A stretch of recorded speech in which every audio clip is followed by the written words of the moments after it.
মুসল্লিদেরকে শুনে দেয়, কিন্তু হাতে কলমে বুঝিয়ে দেয় না। এমন ভাবে আরবিতে কয়, মানে যদি কয় ওর চাকরি থাকবে না। ওয়া সুলতানু জিল্লুল্লাহি ফিল আরদি মান আহানা সুলতানাল্লাহি ফিল আরদি আহানাহুল্লাহ।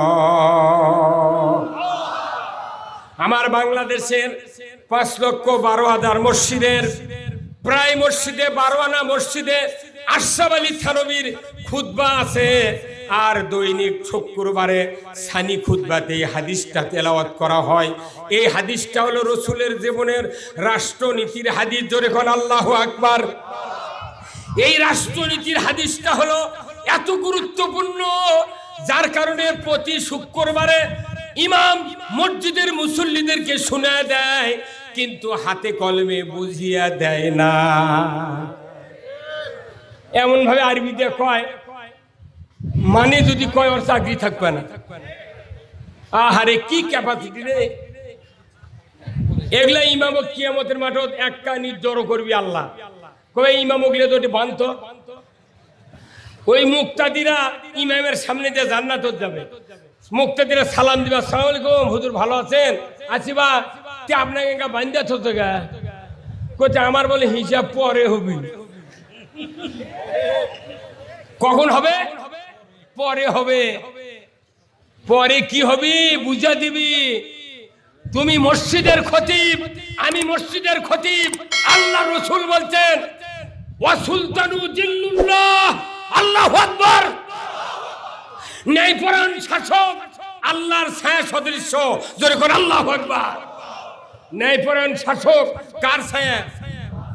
যারাই ন্যায়পরায়ণ শাসক কায়েমের বিরোধিতা করবে, তারা যেন স্বয়ং আল্লাহর বিরোধিতা করলো।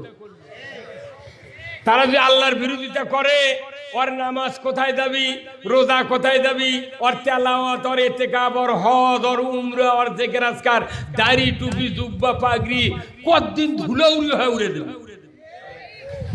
তাহলে আমরা এই বাংলাদেশে কোরআনের রাজ কায়েম করতে চাই। যে সরকারি আসুক, আপনি করেন কোরআনের আইন, আমরা ক্ষমতা দেব না। কথা ঠিক কিনা? আপনি করেন, খালি চুরি বন্ধ করেন, সুদ বন্ধ করেন, জানা হারাম করেন, আর পর্দা ফরজ করেন। পেজ দিয়ে পান্তা খায় প্রতিদিন শুয়ে থাকবো আমরা। দিচ্ছি দিচ্ছি দিচ্ছি কথা বুঝতে পারছেন? তাহলে কোরআনের আইন কেন এত জরুরি? কোরআনের আইন ছাড়া মানুষ জান্নাতে যাবে না। আমার পরিচালক ভাই আমাকে একটা স্লিপ দিয়েছেন, জান্নাতে যাওয়ার উপায় কি আর জাহান্নামে কোন কোন কাজ নিয়ে আমাকে যেতে হবে। এই কথাগুলো আমি বলবো, কিন্তু আপনাদের কাছে 5টা মিনিট আমি নেব। আপনাদের কাছে যুবক ভাইকে একটু ব্যাগ যাবে, 5 মিনিটের মধ্যে ঘুরে আসবে। যার যা পকেটে আছে একটু দিয়ে দিবেন। আমি আপনাদের জন্য দোয়া করব, আল্লাহ তাআলা যেন এই মাহফিলের একটু উন্নতির জন্য দিয়ে দেবেন। আমার বক্তৃতা শেষ পর্যন্ত দিল উজাড় করে তারেক মুনোয়ার ভাই আসার আগ পর্যন্ত আমি কথা বলবো ইনশাআল্লাহ। জোরে কোন ইনশাআল্লাহ। আপনারা কি দিতে পারবেন?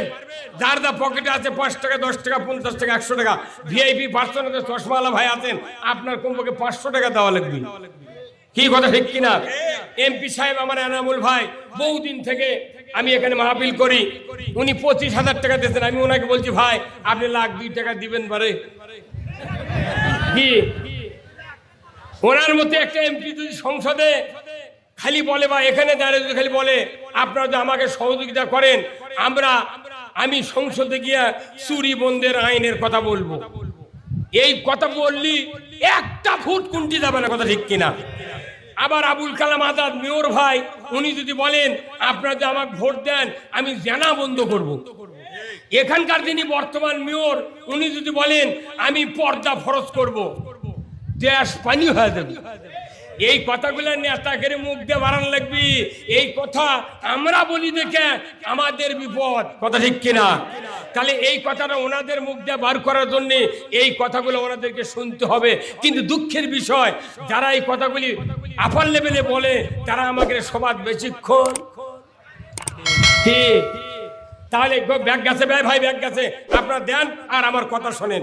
আমার ভাইয়েরা, আল্লাহ রাব্বুল আলামিন কোরআনুল কারিমে বলছেন হুয়াল্লাযী আরসালা রাসূলাহু বিল হুদা ওয়া দীনিল হক লিইয়ুযহিরাহু আলাদ-দীনি কুল্লিহি ওয়ালাউ কারিহাল মুশরিকুন। আল্লাহ রাব্বুল আলামিন বলছেন, নবী আপনাকে মক্ষম একটা দায়িত্ব দিয়ে প্রেরণ করলাম। যখন আল্লাহু আকবার। সেই মক্ষম দায়িত্বটা হলো, হে রাসূল, আমি সেই সত্তা, তিনি তার রসুলকে প্রেরণ করেছি সত্য হেদায়েত দিয়া, জীবন ব্যবস্থা দিয়া। আপনি পৃথিবীর জমিনে গিয়া মানুষের তৈরি করা যত আইন ও কানুন আছে সব আইন উৎখাত করে দিয়া আমি আল্লাহ আমার আইনকে বিজয় করবেন। এতে করে কাফের মুশরিকের যতই জ্বালা যন্ত্রণা হোক না কেন আপনি রসুল পরোয়া করবেন না। কার কথা? তাহলে আইন কায়েম করতে হবে কার? কে বলেছেন? কেন বললেন যে কোরআন আসার পর আর কোন আইন মানা যাবে? কোরআন নাজিলের পর তৌরাত মানসুখ হয়ে গেছে, তুমি বল ঠিক কিনা? কোরআন নাজিলের পর ইনজিল কিতাবের কার্যক্রম বন্ধ, তৌরাত কিতাবের পর না, তৌরাত কিতাব মনসুখ হয়ে গেছে, আর এরপর ইনজিল মানসুখ হয়েছে। কোরআন আসার পর আসমানি কিতাব স্থবির হয়ে গেছে, স্থগিত করা হয়েছে। তাহলে বলুন তো আমার ভাইয়েরা, কোরআনের পর আসমানি কিতাব যদি মানসুখ করা হয়, কোরআন সমাজে আছে, অথচ কোরআনের আইন দিয়া দেশ চলে না, কোরআনের আইনের বিরুদ্ধে যত আইন চলে মানসুখ হয় না। আমার আল্লাহ বলেছেন, কোরআনের আইন যদি বিজয় না করো তোমাদের সমাজে শান্তি কায়েম হবে না। কথা ঠিক কিনা? শান্তি কায়েমের একমাত্র পন্থা হলো কোরআনের আইন। দুরিগণ কিসের আইন? আমরা সব বক্তৃতায় শুনেছি, কিন্তু কোরআনের আইনটা দেখা যায় কি? কোরআনের আইন দেখা যায়, দেখা যাচ্ছে। এই যে দেখেন, কয়েকদিন আগে সৌদি আরবে একটা যুবককে হত্যা করেনি? গোটা পরিবার পুরো সৌদি আরব মাথার রুমাল, টুপি, জুব্বা, বিরুয়া সব ফেলে দিয়েছে। মাফ করে দেন রে, আপনারা মাফ করে দেন। কিন্তু আল্লাহর আইন, কেউ যদি কতল করে তাকে কতল করতে হবে। দুনিয়ার কারো কথা শোনা হলো না, তাকে শিরচ্ছেদ করা হবে। এই কথা কোন লেখা? একটা চোরের হাত কাটা, একটা জানাকার সঙ্গে ছাড়, একটা পর্দা যারা লঙ্ঘন করে তাদের শাস্তি যদি বাংলাদেশ কায়েম হতো, ডিসেল লাইনে দেখানো হতো, বিটিভি, এনটিভি, এসএটিভি 24, 71, 75 চ্যানেলে, ওই যে বেটা, যে মহিলা 71 টিভিতে মাথা কাপড় খুলে ফেলে দিয়া খালি গোয়েন্দাগিরি বক্তৃতা দেয়, এর মতো লোক এই মহিলা পর্দা ছাড়া টেলিভিশনে দাঁড়াতে পারত না। কি খালি মিথ্যা কথার কারখানা হলো 71 টিভি। এই কথা কোন না? একটা সত্যি কথা ওরা কয় না। হ্যাঁ, দালাল। আমার এই বক্তব্য সারা পৃথিবী শুনবে, আমার এই বক্তব্য তাম পৃথিবী শুনবে। কে দেশ চালাবে তার আমার বিরোধিতা করার দরকার নাই, কিন্তু কোরআনের আইনের পক্ষে আমাদেরকে কথা বলতে দিতে হবে। নবীর সাথে, রসুলের সাথে নামাজ নিয়ে দ্বন্দ্ব নাই, দাড়ি নিয়ে দ্বন্দ্ব নাই, টুপি নিয়ে দ্বন্দ্ব নাই, পাগড়ি নিয়ে দ্বন্দ্ব নাই। দ্বন্দ্ব একটাই, তুমি কেন কোরআনের আইন মক্কা মদিনায় কায়েম করবে? কথা ঠিক কিনা?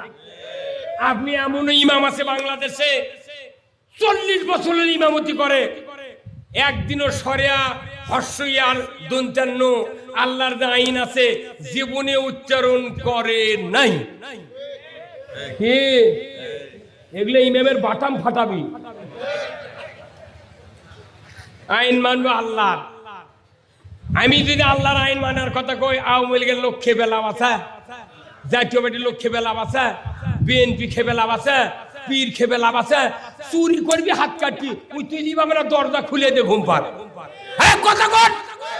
এরকম একটা সরকার দরকার আছে না নাই? তো ওই সরকার, যে সরকার আছে ইনি ওই কাম করুক, ভোটে লাগবে না, তুমি চালাও কিয়ামত পর্যন্ত। কথা কোনে গা?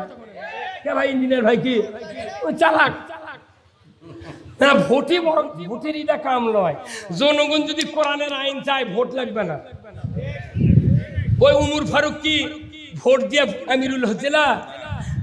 মসজিদে নববীর সাহাবীরা সমর্থন করছে আবু বকর হবে রসুলের ইন্তেকালের পর। আবু বকরের ইন্তেকালের পর সাহাবারা বলছে উমর ফারুকের যোগ্যতা আছে, তাকে দাও। কোনো ভোট হয়নি। কিন্তু আমাদের দেশে এই কাজ করলে হবে না। যাই ক্ষমতার যান, একটা করে আইন কায়েম করেন। 12টা প্রধানমন্ত্রী বাংলাদেশে গেছে, 12টা আইন যদি বাংলাদেশে কায়েম করতো, মসজিদের স্যান্ডেল 1 মাস 2 মাস দরজাত পড়ে থাকতো, একজনও হাত দিত না। কি আমার বড় ভয় হয়, এই যে দুটো পাও দিয়ে আমি মঞ্চ দুটিছি, ওটি খুলে তুলে থাকবি না তো? হ্যাঁ, খালি পায়ে গাড়ি তো কে বুদ্ধি দিচ্ছে এগুলা? একজন অমুসলিম তার পূজা পার্বণে চকিদার পুলিশ দিয়ে পাহারা দেওয়া লাগে। কারণ কি? এই মুসলমান যায় ওর মেয়ের সাথে ইটিস পিটিস করে। কথা কয়। আর যদি খালি পর্দার আইন ফরজ হতো, ওটি একজন গেল হইল। যে পর্দার আইন লঙ্ঘন করবে তাকে 80টা বেত্রাঘাত করা হবে। উমর ফারুকের ছেলে 90টা দৌড়া, 100টা দৌড়া, তার মধ্যে 80টা মারতি মরে গেছে, কবরত 20টা মারছি উমর ফারুকের। আর আমাকে যদি জানা করে ধরা বলে পেটর থাবা দেওয়া কয় যাও মর্দের কাম করছে। কথা কনে রে, কথা কনে।